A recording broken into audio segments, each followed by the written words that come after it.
कथा महाशिवरात्रि के गाथा की। एक बार माता पार्वती ने भगवान शिव शंकर से पूछा कि ऐसा कौन सा श्रेष्ठ और सरल व्रत पूजन है जिससे मृत्यु लोक के प्राणी सहज ही आपकी कृपा प्राप्त कर लेते हैं। उत्तर में शिव जी ने माता पार्वती को शिवरात्रि के व्रत की विधि बताकर महाशिवरात्रि की कथा सुनाई। एक बार चित्रभानु नाम का एक शिकारी था जो पशुओं का शिकार करके अपने परिवार को पालता था। उस शिकारी ने एक साहूकार से ऋण लिया था, लेकिन वह उसे समय पर चुका नहीं सका, जिससे साहूकार ने क्रोधित होकर शिकारी को शिव मठ में बंदी बना दिया।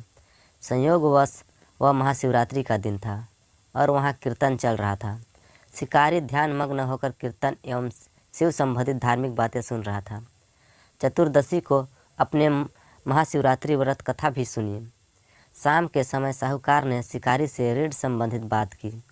तब शिकारी ने अगले दिन सारा ऋण चुकाने का वचन दिया और बंधन मुक्त होकर वहाँ से चला गया। चित्रभानु वहाँ से सीधा जंगल में शिकार खोजने गया। भटकते भटकते उसे रात हो गई, लेकिन शिकार नहीं मिला। वहाँ एक बेल का पेड़ था जिसके नीचे शिवलिंग भी था। रात को शिकार के लिए उसी बेल के पेड़ पर चढ़ गया और नींद न आए इसलिए वह बेलपत्र को तोड़कर नीचे गिराने लगा। वह बार बार बेलपत्र तोड़ता और नीचे गिराता, जिससे बेलपत्र नीचे स्थित शिवलिंग पर जाकर गिरने लगे। इस प्रकार दिन भर भूखे प्यासे रहने से शिकारी का व्रत भी पूर्ण हो गया और शिवलिंग पर बेलपत्र भी चढ़ गए। रात्रि का एक पहर बीत जाने के पश्चात वहाँ एक गर्भवती हिरनी आई। उसका शिकार करने के लिए शिकारी ने जैसे ही अपने धनुष पर तीर चढ़ाया तो वह हिरन बोली, मैं गर्भवती हूँ और शीघ्र ही बच्चे को जन्म देने वाली हूँ। तुम एक साथ दो प्राणी की कैसे हत्या करोगे? तो अच्छा नहीं होगा।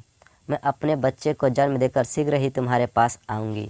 हिरनी की यह बात सुनकर शिकारी के मन में दया आ गई और उसने हिरनी को जाने दिया। कुछ देर बाद एक हिरन उधर से निकली, जिसे देखकर शिकारी प्रसन्न हो गया और अपने धनुष पर बाण चढ़ाया। उसे देखकर हिरनी ने विनम्रतापूर्वक निवेदन किया, मैं थोड़ी देर पहले ऋतु से निवृत्त हुई हूँ और कमातुर विरहनी हूँ। मैं अपने प्रिय की खोज में भटक रही हूँ और अपने पति से मिलकर शीघ्र ही तुम्हारे पास लौट आऊँगी।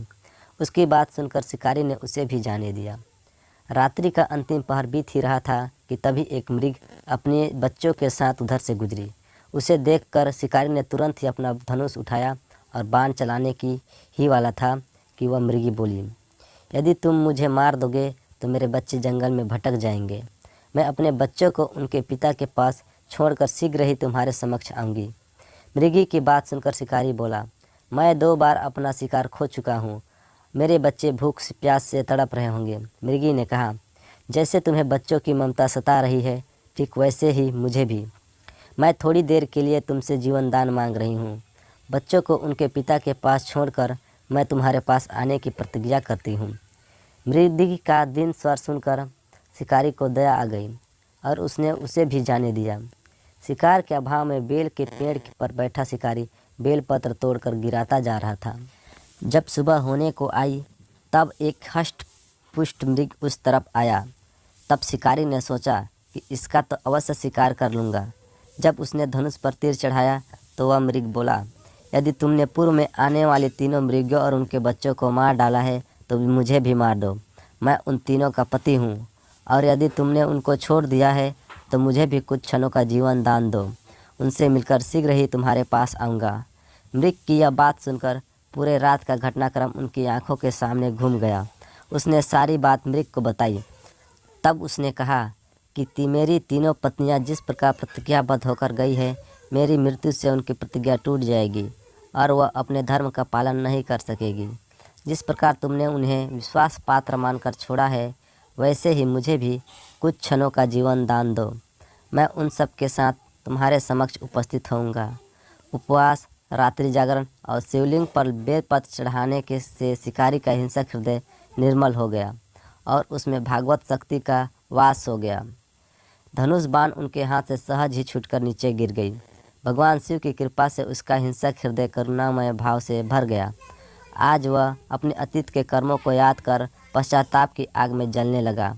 थोड़ी देर बाद वह मृग सपरिवार उस शिकारी के समक्ष उपस्थित हुआ, किंतु जंगली पशुओं की ऐसी सत्यता, सात्विकता और प्रेम भावना देखकर शिकारी को बड़ी ग्लानि हुई। उसकी आंखों से आंसू झरझर कर गिरने लगे। उस मृग परिवार को न मारकर शिकारी ने अपने हृदय को कोमल और दयालु बना लिया। देवलोक से समस्त देवी देवता इस घटना को देख रहे थे। इस घटना की परिणति होते ही समस्त देवी देवताओं ने पुष्प वर्षा की। भगवान शिव ने अपने दिव्य रूप के दर्शन कराए तथा सुख समृद्धि का वरदान दिया। यह कहानी आपको कैसी लगी हमें कमेंट करके ज़रूर बताएं और चैनल में नए हैं तो चैनल को सब्सक्राइब करना न भूलें।